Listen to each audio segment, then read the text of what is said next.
Assalamualaikum warahmatullahi wabarakatuh. Perkenalkan, nama saya Usnul Khotimah, NIM 119150 dari jurusan Hukum Keluarga Islam.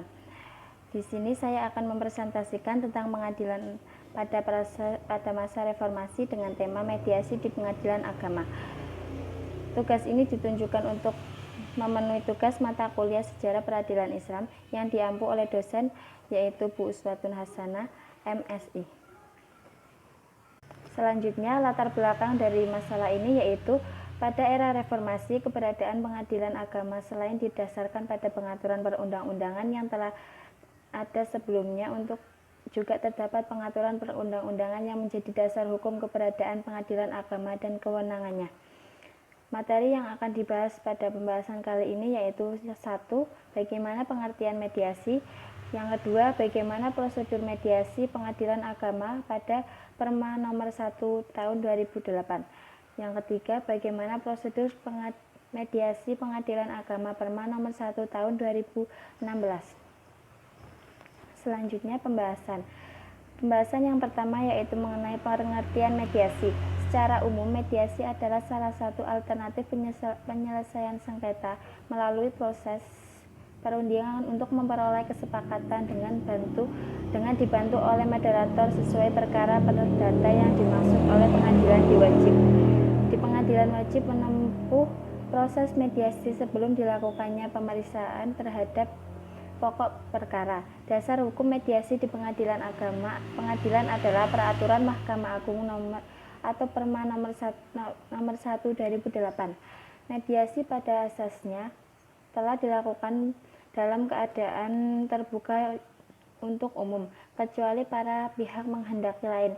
Jika mediasi dilakukan dengan bantuan moderator hakim, maka mediasi wajib dilaksanakan di salah satu ruangan di dalam gedung pengadilan tingkat pertama, dan pembebanan biaya adalah hanya terbatas untuk pemanggilan para pihak yang jumlahnya tergantung pada biaya radius yang telah ditetapkan oleh pengadilan. Namun, apabila mediasi dilakukan dengan bantuan moderator non-hakim atau advokat ataupun akademisi hukum, maka para hakim boleh atau dapat memilih penyelenggaraan mediasi di tempat lain di luar gedung pengadilan tingkat pertama, dan pembiayaan biaya tergantung pada kesepakatan para pihak dengan moderator.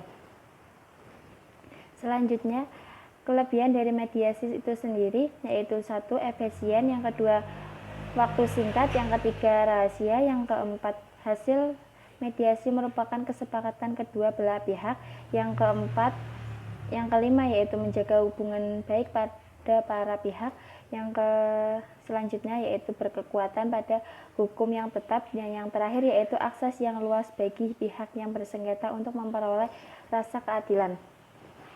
Selanjutnya pembahasan mengenai prosedur mediasi pengadilan agama pada Perma nomor 1 tahun 2008. Yang pertama, tahap pra-mediasi. 1. Pada hari sidang pertama yang dihadiri oleh dua belah pihak, hakim mewajibkan para pihak untuk menempuh mediasi. Yang kedua, pihak yang menunda proses persidangan perkara untuk memberikan kesepakatan proses mediasi paling lama 40 hari kerja. Yang ketiga, mediasi menjelaskan prosedur mediasi pada para pihak yang bersengketa, dan pihak memilih moderator dari daftar nama yang telah tersedia pada hari sidang pertama atau paling lama 2 hari kerja berikutnya. Yang keempat, apabila dalam jangka waktu tersebut dalam poin 4 para pihak tidak dapat bersepakat untuk memilih moderator yang kehendaki. Yang kelima, ketua majelis hakim segera menunjuk hakim bukan pemeriksa pokok perkara untuk menjalankan fungsi sebagai moderator. Kemudian tahap proses mediasi.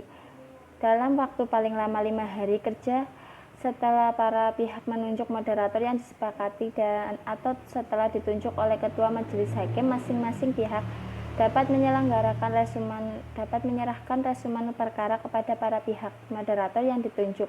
Proses mediasi berlangsung paling lama 40 hari sejak moderator dipilih oleh para pihak atau ditunjuk oleh majelis hakim untuk mempersiapkan jadwal mediasi kepada para pihak yang lainnya. Kemudian yang ketiga, apabila mediasi mencapai kesepakatan. Jika mediasi menghasilkan kesepakatan perdamaian, maka wajib dirumuskan secara tertulis dan ditandatangani oleh para pihak dan moderator. Jika mediasi diwakili oleh kuasa hukum, para pihak wajib menyatakan secara tertulis persetujuan atau kesepakatan yang telah dicapai. Kemudian yang keempat, mediasi tidak mencapai kesepakatan. Jika mediasi tidak menghasilkan kesepakatan, moderator wajib menyatakan secara tertulis bahwa proses mediasi telah gagal dan memberitahukan kegagalan tersebut kepada pemeriksa perkara tetap yang berwenang untuk mengusahakan perdamaian hingga sebelum pengucapan putusan. Yang kelima, tempat penyelenggaraan mediasi. Mediator hakim tidak boleh menyelenggarakan mediasi di luar pengadilan.